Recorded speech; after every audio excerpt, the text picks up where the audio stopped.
他非要说他要犯规用膝，我说你不够资格，你靠边站。究竟发生了什么，让中国选手王彦龙对着泰拳王波球破口大骂？今天我们要看的是一场国际搏击大赛，这次大赛的名号如此响亮，想必也有对应的含金量。作为压轴选手出场的波球，自然受到广大拳迷的关注。而他这场比赛的对手是中国选手王彦龙。这样关注功夫搏击的观众一定都知道，波球自从来到中国比赛，至今为止还从未真正意义上输给过任何中国选手。自2003年在中泰对抗赛上2回合 KO 武警散打高手孙涛，到2017年二番战再胜孔令峰，波球用14年的时间打出了对华15战全胜的压倒性战绩。而狄龙与波球的二番战由于判罚结果争议很大，国际主流媒体均不认可那场比赛的有效性。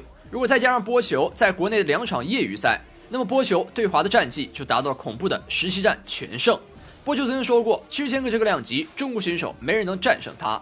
此番波球空降广州，也迎来了自己来华参赛的20周年。即便在41岁的年纪，波球依旧势不可挡，国内很难找到赶上擂台与波球硬刚的选手。不过中国选手王彦龙称自己要打破历史，这场比赛一定会战胜波球。王彦龙是中国著名的搏击选手，曾获全国武术冠军、世界综合搏击冠军。从小进入武校练武的他，也是一位实力强劲的功夫代表人物，人送外号中华战龙。但开头我们也看到了，在赛后王彦龙直接对着波球破口大骂，究竟发生了什么？让我们一起在正赛中寻找答案。好的，观众朋友们，本场比赛马上就要开始了。左边的是泰拳天王波球，另外一边则是来自中国的王彦龙。这场比赛是在广州打响的，也是波球时隔许久再次回到中国参加比赛。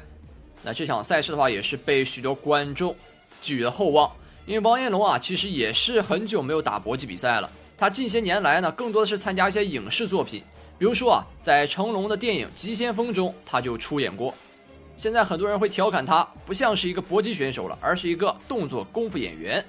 那他自己的话，也现在是在走这条路线不过他的功夫水平现在还有几成我们不知道。那比赛刚开局，他就不断的施展自己的腿法，想要去踢波球的下盘，但是波球轻松一还击，他自己是有点滑倒了。王彦龙开局有点着急不过他这种冲劲是好的，转身后蹬腿是直接将波球踢倒。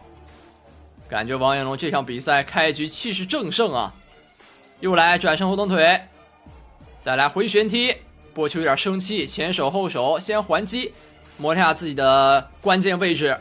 那裁判叫停了比赛，这边波球应该是要调整一下自己的弹道。那这边回到边角，王彦龙在等待。王彦龙这场比赛开局他的打法过于主动了，我们能够感受到他特别想证明自己那这边的话，波球还在调整。这场比赛开局出现这种意外确实没有想到。波球简单调整一下弹道，表示没问题。那比赛终于可以继续了。第一回合还剩2分钟。转身后蹬腿这是一个转身的回旋踢，被波球直接低扫倒了。王彦龙虽然说他的动作大开大合的，看着很霸气很快但是会给出非常多的漏洞。那这边在换腿的过程中，好像又踢到了波球的腰部。裁判也是对王彦龙做出了警告，你不要再往那儿瞄着打了。比赛继续，转身后蹬腿踢到波球的裆部，又一次踢到波球的裆部，波球有点无语了他再次摸了一下，不过这次并没有选择叫停比赛，而是带着一丝怨气往前逼近。王彦龙也感受到了这股气势，波球左摇右闪，先防对手一腿，接着追打换腿，拆掉对手的低扫，往后一个小小的碎步，一个简单的后撤步，直接将王彦龙晃倒了。那这边又来到近身换拳，打入近身，波球想要孤颈吸顶，正蹬。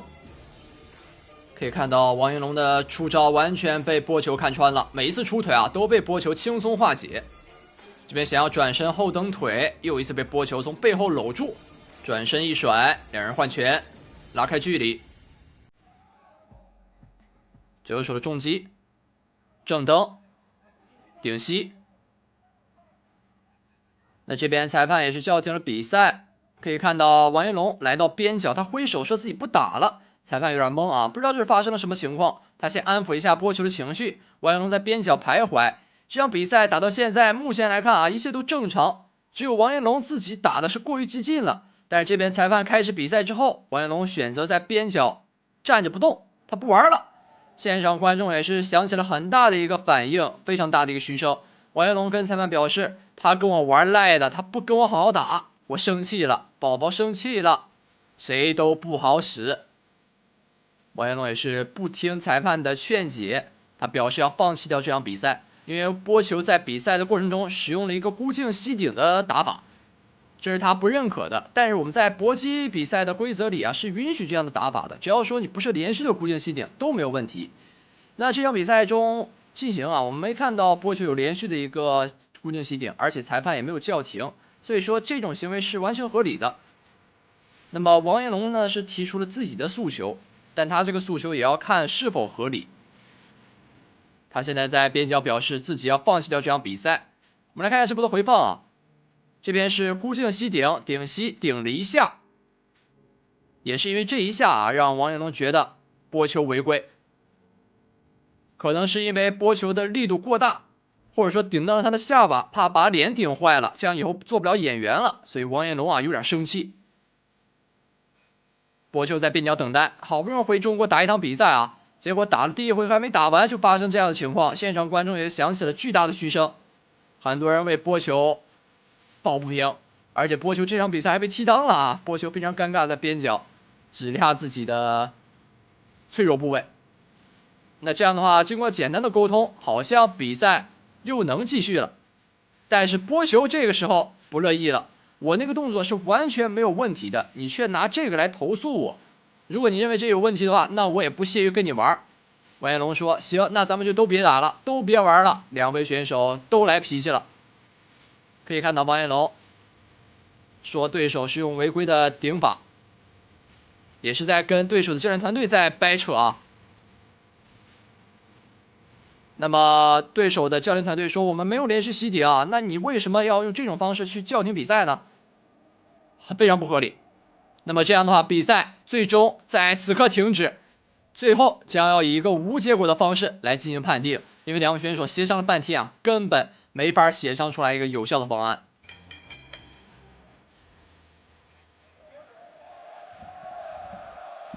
好，看来比赛宣布无结果了，那么大概率是会有二番战的。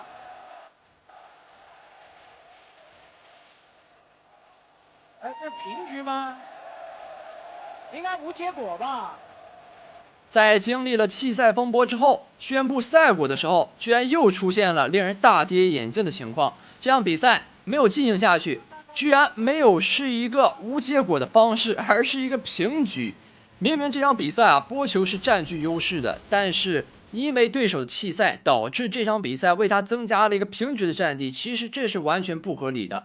那么两位选手在边角等待裁判的沟通。波球的教练组啊，也是在这里和裁判抱不平，而王彦龙拿着话筒直接冲了过来，当面挑衅。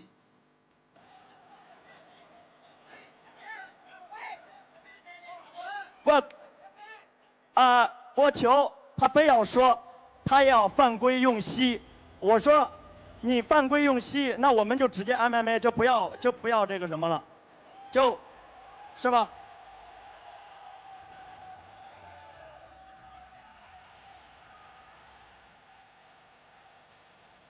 你不够资格，你靠边站。